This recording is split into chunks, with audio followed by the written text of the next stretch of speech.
सुंदर भारती संस्थेच्या वतीने बुधवार दिनांक 25 डिसेंबर 2024 रोजी सकाळी 10 ते सायंकाळी 5 वाजेपर्यंत नागेश करसगी ऑर्किड स्कूल जुनी मिल कंपाऊंड सुपर मार्केट समोर स्नेह मिलन मेळावा कार्यक्रमाचे आयोजन करण्यात आले आहे, अशी माहिती संस्थेचे अध्यक्ष प्राचार्य सुभाष शास्त्री यांनी पत्रकार परिषदेत दिली।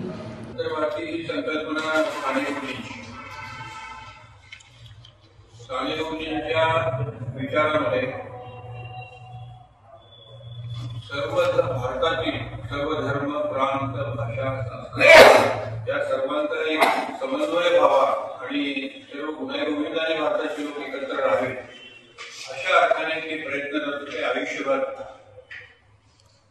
श्यामशाही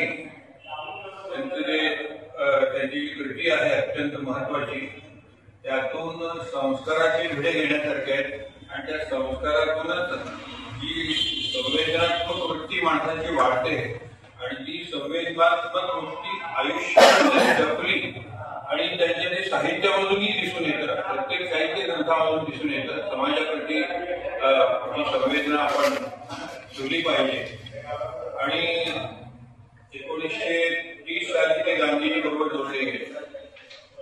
त्यांच्या आंदोलनामध्ये त्यांनी भाग घेतला आणि मला माहित आहे स्वातंत्र्य चळवळीतील जे सेनानी होते सगळ्यांना ज्या पद्धतीनं जेल किंवा कारावास भोगावा लागला त्याच्यामध्ये यांनाही भोगावा लागला आणि त्रिचिनापल्लीमध्ये ते जेव्हा कारावास भोगत होते त्रिचिनापल्ली चेन्नई, तर तिथं त्यांच्या लक्षात आलं की सगळे जे इथे कैदी आहेत ते सर्व विविध भाषेचे आहेत, एकमेकांची भाषा माहित नाही।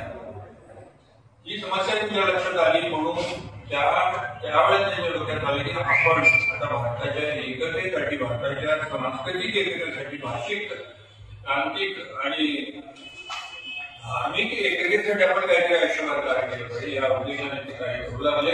या पत्रकार परिषदेस उपाध्यक्ष प्रमोद शहा, कोषाध्यक्ष अरुण धुमाळ, प्राचार्य प्रेमचंद्र मेने आदी मान्यवर पदाधिकारी उपस्थित होते।